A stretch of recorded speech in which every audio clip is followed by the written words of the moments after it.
Good evening and welcome to the fastest half hour in the cryptid world, This Week in Bigfoot, the news show that scours the internet and the Bigfoot community each and every week so you don't have to. Then we take it and wrap it up in a nice, neat 30-minute package. If it has to do with Sasquatch, Bigfoot, or the Wildman, you know we've got it covered. And here's what we got on store for tonight. A groundbreaking discovery has shattered the long-held belief that bigger brains equal higher intelligence. What exactly does Bigfoot teach us about the public's mistrust of science? Mike Luci fills us in. Snowwalker delivers another banging 2 minutes with, and a new Dark Watcher video comes in from the Santa Lucia Mountains of Southern California. These stories and a whole lot more, so you better buckle up because we got a long way to go and a very short time to get there. Let's go. 911, what are you reporting? He's walking upright like a man. With someone or something crawling around out here. But he went back up the mountain. Get somebody out there. What's going on now, sir? That son of a bitch is about 6'9", I don't know. He's all black and big. He is big.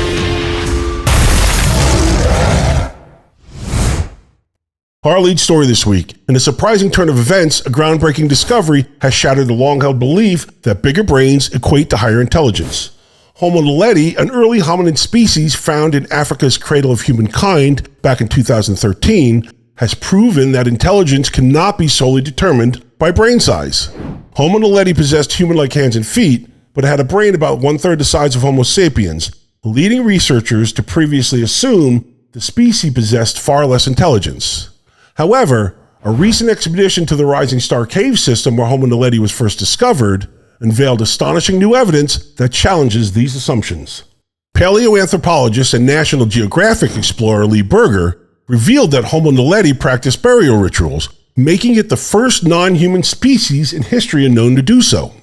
This remarkable finding has prompted scientists to reevaluate the correlation between brain size and intelligence. The species lived approximately 335,000 to 236,000 years ago, a period when Homo sapiens also roamed the earth. The revelation about Homo naledi's burial practices came to light during extensive excavations in 2018. The evidence was further amplified when Berger and his team stumbled upon skeletal remains adorned with carvings on the cave walls above them. These carvings featured intriguing symbols such as triangles, squares, and something like today's hashtag sign. Now, the significance of these strange markings remains unclear, but researchers speculate whether they indicate a shared ancestry or a random chance resemblance with human symbols. The potential interaction between Homo sapiens and Homo naledi, who coexisted approximately 250,000 years ago, raises additional questions. Ongoing research into the molecular biology of the remains aims to uncover possible similarities to humans. This unexpected finding has upended the notion of human exceptionalism, which assumes that humans are distinct and superior due to our larger brains. However, Homo naledi with a brain size similar to that of a chimpanzee displayed behaviors previously believed to be exclusive only to humans, such as ritualistic burials. Furthermore, scientists have discovered that Homo naledi had a knowledge of fire and exhibited specific dietary habits based on the animal remains found in the cave and adjacent chambers. These newfound insights into their behavior suggest that Homo naledi possessed an entire culture previously unknown to researchers. There are even indications that artifacts were placed in graves alongside the bodies, further enhancing the mystery surrounding these ancient species. Homo naledi's physical characteristics, including their pin-headed, tall, slender bodies, seems incompatible with the time period in which they lived, and the exact timeline of their extinction remains unclear, only adding to their mysterious nature. And while the Rising Star Cave is a prominent site in the cradle of humankind, designated a UNESCO World Heritage Site back in 1999, its true wonders remained concealed only until recently. Possible similarities between Homo naledi's unexpected intelligence and Bigfoot's, who some allege is an undiscovered hominid, have sparked speculation among researchers and enthusiasts. While no direct evidence links the two, the discovery of Homo naledi challenges preconceived notions of intelligence and opens the door to the possibility of other highly intelligent hominids yet to be discovered. Drawing parallels between the burial rituals practiced by Homo naledi and the elusive Bigfoot, some speculate that Bigfoot, if it does exist, could possess a similar level of intelligence and cultural practices. The remarkable capacity of Homo naledi to engage in complex behaviors, despite its relatively smaller brain size, raises additional questions. Questions about the potential cognitive abilities of other potential undiscovered hominids such as Bigfoot. As scientists continue to investigate the mystery surrounding Homo naledi, some researchers are also examining the evidence and accounts surrounding Bigfoot with more enthusiasm and renewed interest. Could these elusive creatures, hidden deep within the wilderness, possess a level of intelligence and cultural sophistication that challenges our assumptions of intelligence in the animal kingdom? Think about it. And while the connection between Homo naledi and Bigfoot remains speculative, this groundbreaking discovery has ignited fresh lines of questioning in the search for answers. As researchers push the boundaries of our understanding of ancient hominins, they may also shed light on the elusive nature of Bigfoot and the possibility of undiscovered intelligent hominids lurking in the depths of our planet's forests. The story of Homo naledi serves as a reminder that our understanding of our past and our present is far from complete, and it compels us to question, to explore, and to embrace the mysteries that still surround us. Only time will tell what further insights and discoveries await us as we unravel the complex tapestry of our shared human and hominid history. All right, we have an article published on the anthropological website sapiens.org that's been making its rounds. The article argues that the infamous 1969 Bosberg incident was a classic example of what fuels the public's apparent mistrust in science. For those unfamiliar with the story, Bosberg was a small community in northeast Washington. In 1969, a trackway of more than 1,000 alleged Bigfoot tracks was discovered there, whose authenticity became one of the Bigfoot field's most disputed topics. Dubbed the Cripplefoot tracks, they were discovered by trapper and tracker Ivan Marks, who collaborated with naturalist Rene Dahinden and Washington State University anthropologist Grover Krantz to examine them.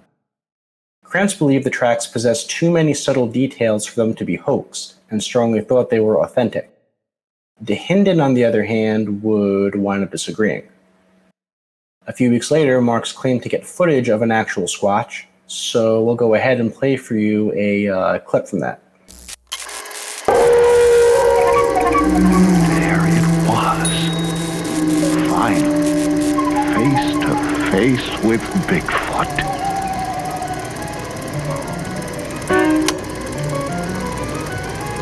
Here was the domed head, just as others had described it. Thick, dark fur to protect it from extremes of weather and allow it to pass unnoticed in the night.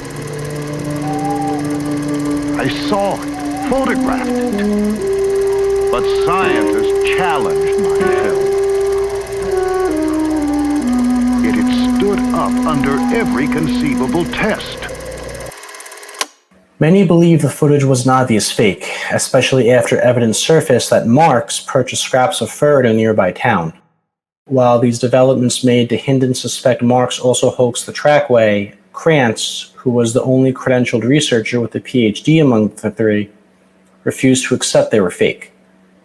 In addition to the subtle details Krantz pointed out about the tracks, he was actually quoted saying that nobody since Da Vinci, and he's talking about Leonardo da Vinci, could have possessed the wit or ingenuity to outthink him and make that whole trackway.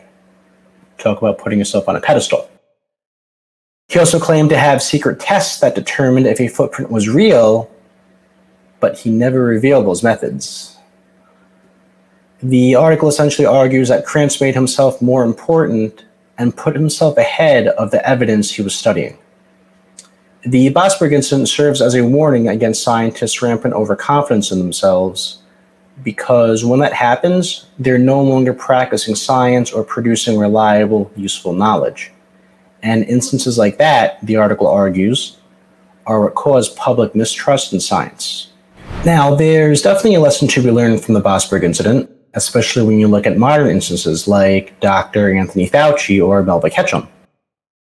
Look, science is definitely wrong more often than people realize. And nowadays, it's easy to find what you want to hear while avoiding what you don't. And I'm sure, as you've probably heard countless times before, the only way to truly push the ball further in any scientific field, whether it's biology, chemistry, astronomy, or Bigfoot research, the only way to push the ball further is by keeping your biases in check and focusing on what the evidence says. Focus on what is, not what you want it to be.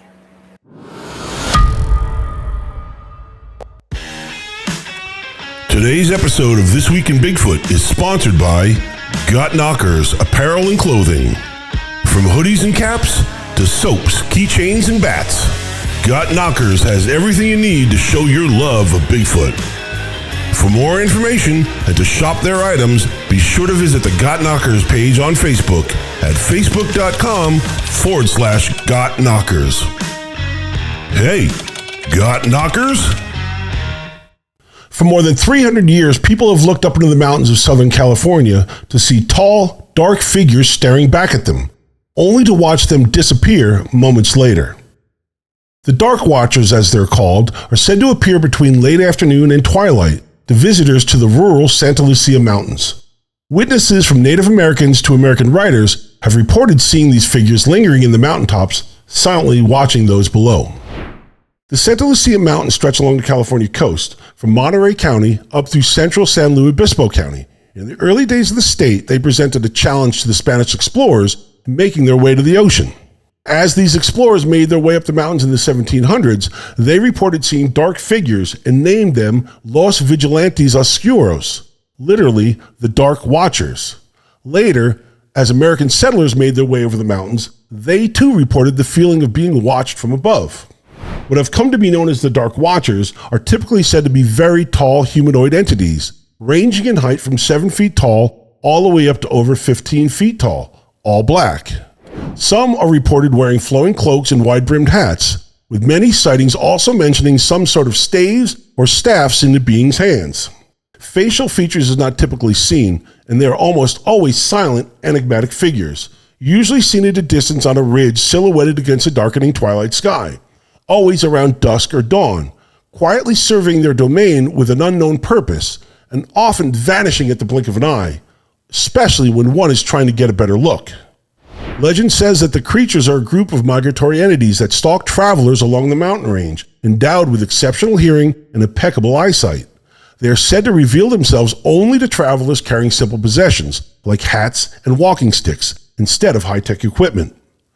The figures have even made their way into American literature. Author John Steinbeck mentions the Watchers in his short story, Flight. Abbé looked suspiciously back every minute or so, and his eyes sought the tops of the ridges ahead. Once, on a white barren spur, he saw a black figure for a moment, but he looked quickly away, for it was one of the Dark Watchers. No one knew who the Watchers were, nor where they lived, but it was better to ignore them and never to show interest in them. They did not bother one who stayed on the trail and minded his own business. Steinbeck's mother, Olive Hamilton, was a believer in the Dark Watchers. Thomas Steinbeck, John Steinbeck's son, said his grandmother often told tales of her days as a young teacher, riding through the remote woods of the mountains on her way to teach. She told him that she saw the Watchers several times and even traded with them, leaving gifts of fruit, nuts, and flowers in a shaded alcove near Mule Deer Canyon, and received gifts from the Watchers on a return trip. Sounds a lot like some of those Bigfoot gifting stories, doesn't it? What they really are is unknown. Popular theories suggest that the Dark Watchers are merely a result of pareidoia, the psychological phenomena where the human brain seeks out recognizable and familiar patterns in unclear or unfamiliar pictures. Others say that they are nothing more than hallucinations brought on by the lack of oxygen in higher levels and exhaustion. Still, others suggest that the phenomenon is an optical illusion where the observer's magnified shadow is seen on the clouds, which amplifies the shadow's size before it evaporates. Known as the Brocken Spectre, the phenomenon was first recognized on the Brocken Peak of the Harz Mountains in Germany. And others still believe it could be caused by infrasound. Infrasound is the sound between 7 and 19 hertz, just below normal human hearing, and can be generated by wind, among other things. For now, however, no one knows for sure whether it's infrasound, optical illusions, lack of oxygen, or if even Bigfoot are to blame. In fact, no one knows for sure what the Dark Watchers are, where they come from, or where they go when they disappear. And while it's likely they can be scientifically explained away as the brain playing tricks on the human mind, if they are real, they have been wise enough to leave no tangible evidence of their existence. On May 21st at 10:23 in the morning, what many are calling the latest Dark Watcher/Bigfoot sighting was captured on video. The video was uploaded first to YouTube and then over to TikTok by username The Backroads.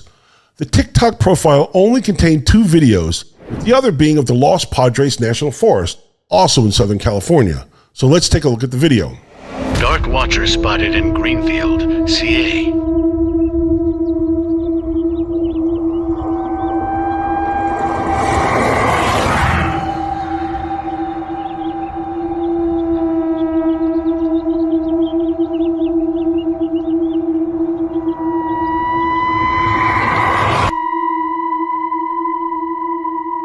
Now, there were a few comments about the video. Some questioned as to how the person saw the creature at such a far distance, while others blamed it on being a homeless person or a hiker trying to take a pee. Today, the legend of the Dark Watchers continues to inspire artists, writers, and filmmakers, and it remains an important part of California folklore. And while there's no concrete evidence to support the existence of the Dark Watchers, their mysterious and haunting presence and possible relationship to Bigfoot sightings in Southern California continue to capture the imagination of those who hear the legends and see the videos. So we're going to play it for you one more time, and as always, let us know what you think in the comment section. Dark Watcher spotted in Greenfield, CA.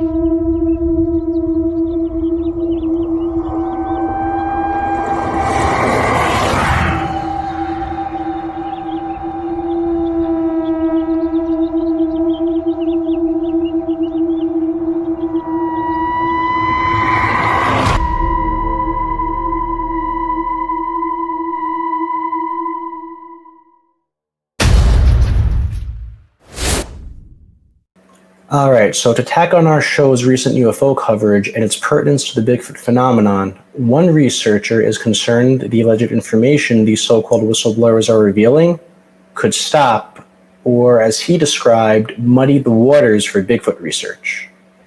In an exclusive interview with the Daily Star, the Crypto Crew's Thomas Markham said he worries that such revelations surfacing about Bigfoot might embolden people to try hunting and killing these creatures. He also thinks any news like this could be distorted by government disinformation. Markham points to the UFO field, saying how it's a pretty common thought that governments have muddied the waters in UFO communities with disinformation. He also believes this type of sabotage could be happening in the Bigfoot community.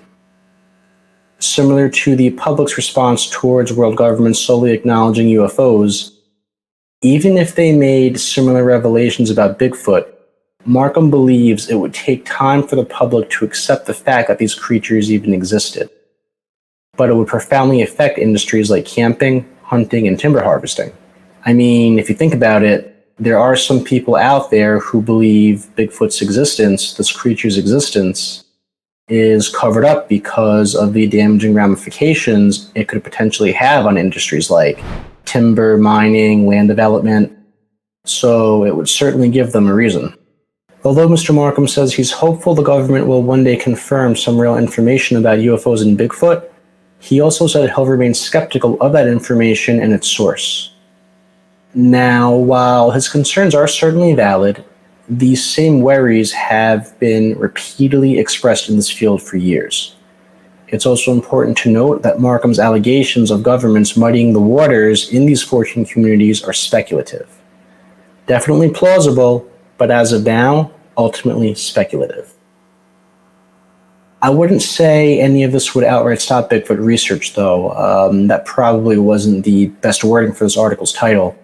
But I'm sure all these UFO-related revelations we're seeing could make more people open to consider the possibility that something like a Sasquatch may live in our forests.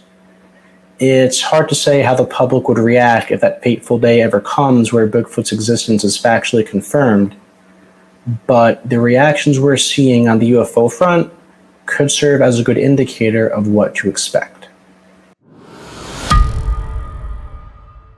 All right, folks, I can tell by the clock on the wall, it's once again that time. Part of the show that's fast becoming a fan favorite, where we give content creator Michael Merchant, aka Snowwalker Prime, screen time to speak his mind and get what's ever bothering him off his chest. We call it 2 Minutes With. Echo Station 3PA. Spotted an aerial walker. Aerial walker.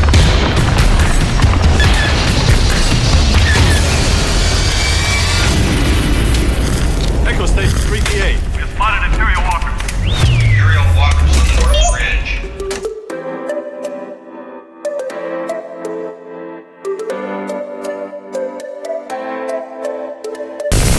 interrupt this program to give you a bulletin just received from one of our naval units at sea. A large object traveling at supersonic speed is headed over the North Atlantic toward the east coast of the United States.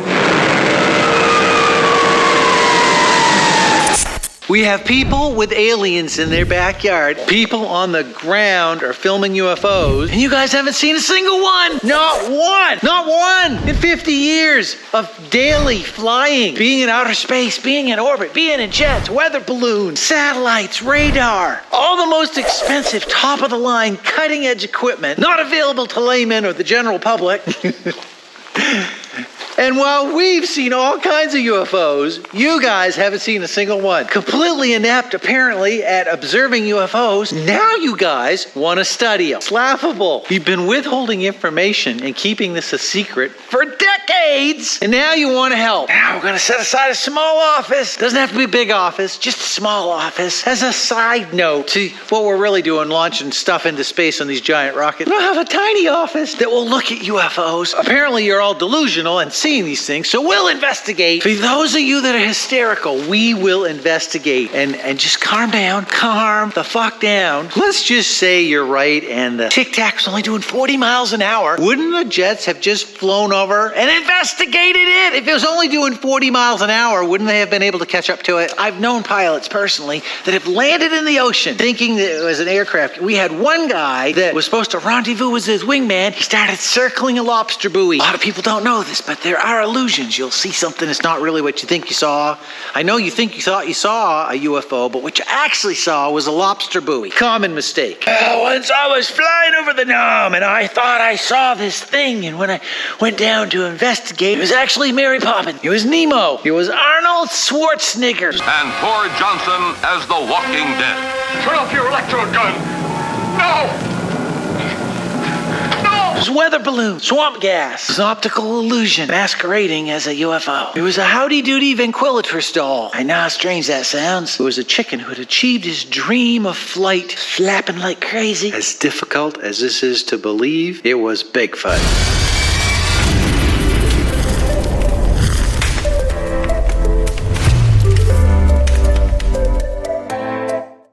As most of you know by now, Mike Luci and I do a fairly thorough job actually backing up what I say at the top of the show. Each week, we scour the internet and the Bigfoot community to find the recently posted clips of the strange and the unusual, then show them to you for you to decide for yourself as to what you're actually looking at.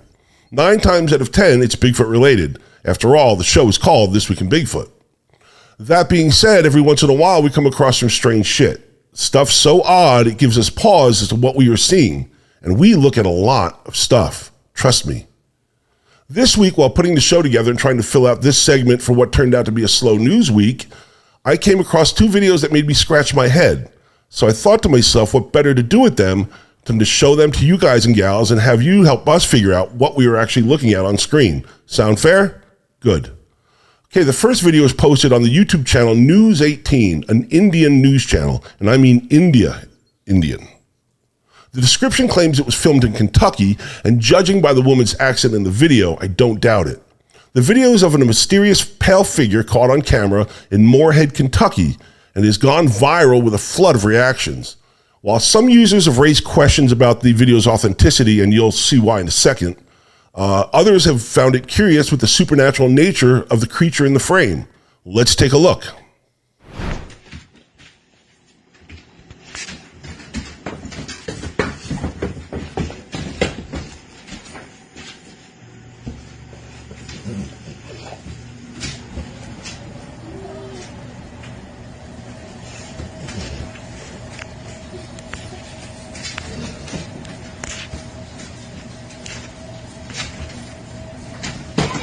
You see his face clearly, right there. Pretty weird, huh? It kind of reminds me of this video, and we all know how this one turned out. Just kind of scared. The creature was captured back in June on a motion sensor camera outside a home in La Junta, Colorado. Next, we head to ground zero for Bigfoot hoaxers of all kinds, and that's the state of Colorado. This video, entitled Colorado Bigfoot Extra Rabbit-Like, was filmed on June 16th. Now, I'm just going to let it play, and then we'll see if we come away with the same opinions. Check this one out.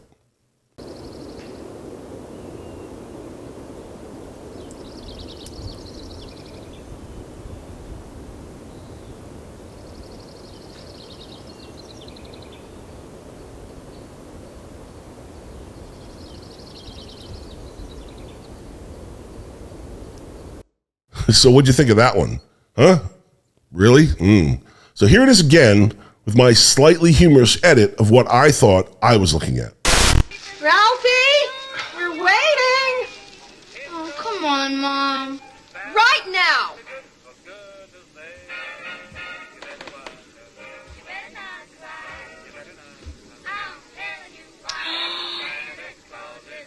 Immediately, my feet began to sweat as those two fluffy little bunnies with the blue button eyes stared sappily up at me. Come down here so I can see you better. I just hoped that Flick would never spot him, as the word of this humiliation could easily make life at Warren G. Harding School a veritable hell. Oh, isn't that cute? That is the most precious thing I've ever seen in my life. He looks like a deranged Easter bunny. He does not. He does, too. He looks like a pink nightmare.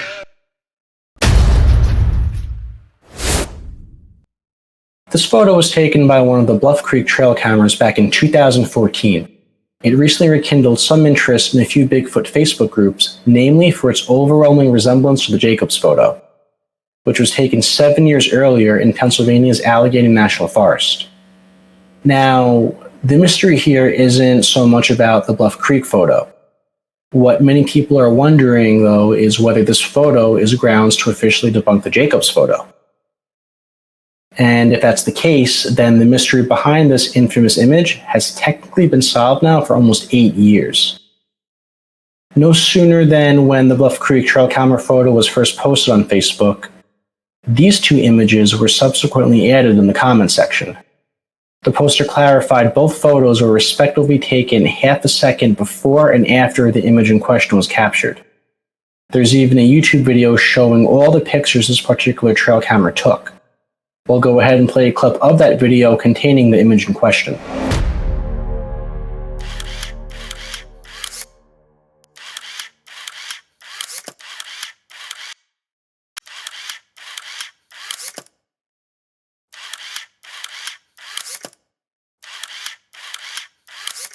Although the Bluff Creek photo subject is obstructed by a branch, both figures seem to be standing in a similar pose with elongated legs and an arched back. Skeptics have long dismissed the Jacobs photo as nothing more than a bear shot at an awkward angle.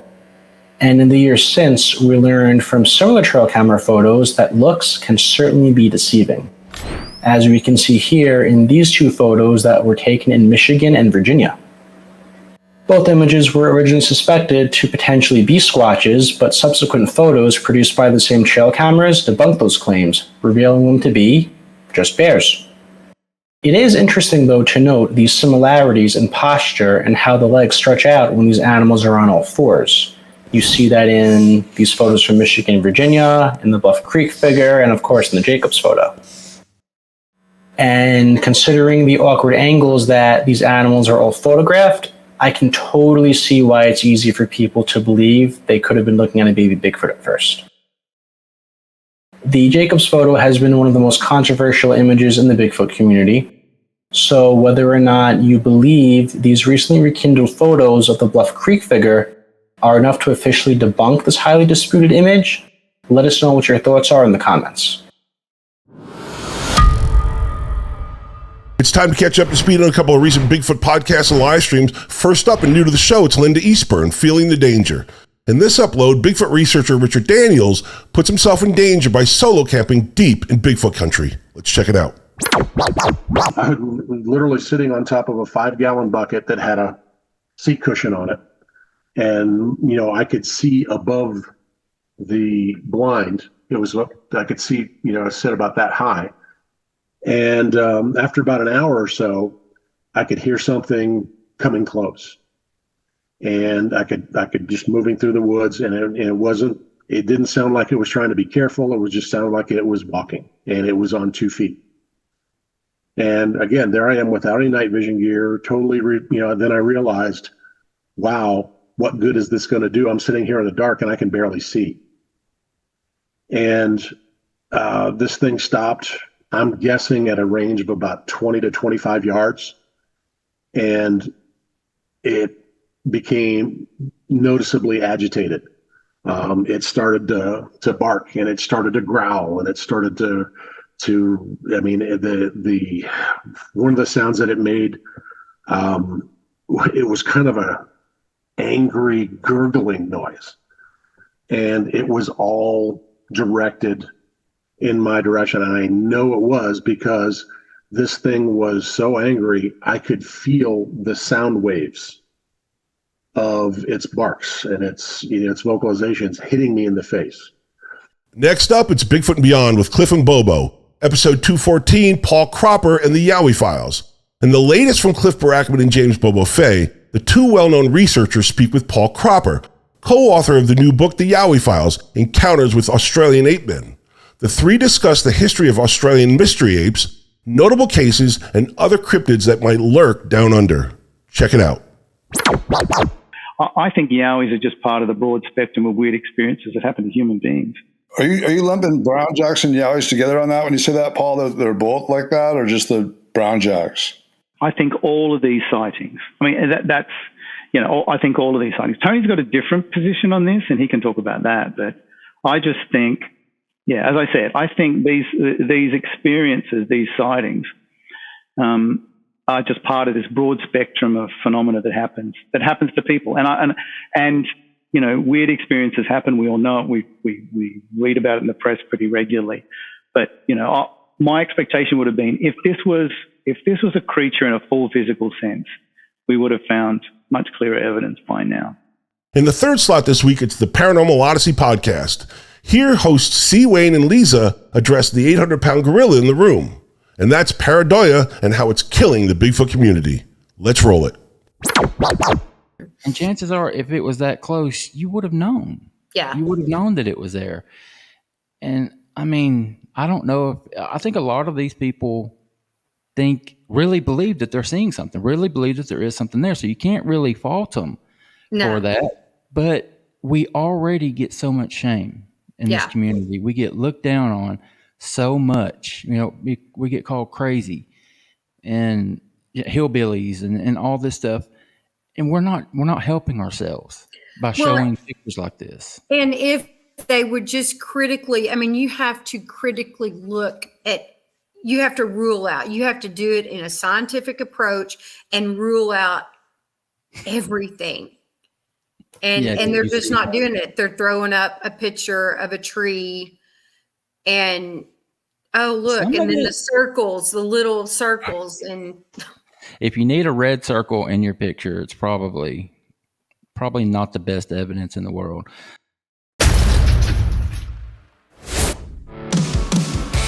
Well, summer's in full swing and Bigfoot conferences continue to draw in record crowds across the country. That being said, we all know there's only one guy that can keep us up to speed on the who's, the what's, and the where's, and that's Chuck Larson with another great show in this week's Spotlight.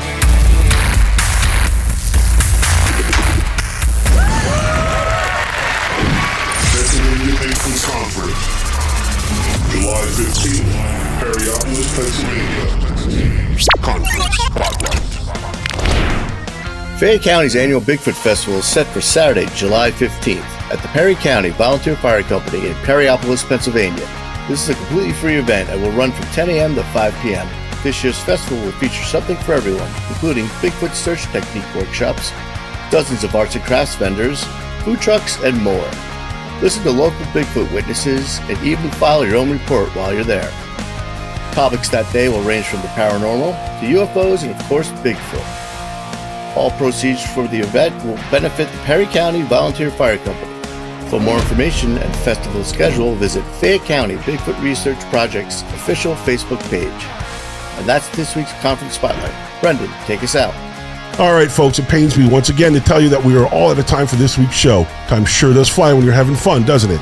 I'd like to thank you for watching and remind you to like and share everything we do here at the Catskill Appalachian Research Collective. Tell your friends. And if you have any questions or comments, or maybe a story for the show, you can always drop us a line at thisweekinbigfootnewscast@gmail.com. So until next week, from Mike Luci and Chuck Larson, I'm Brendon Brown, reminding you that when it comes to getting your Bigfoot news, be informed, not biased. Take care. See you next week.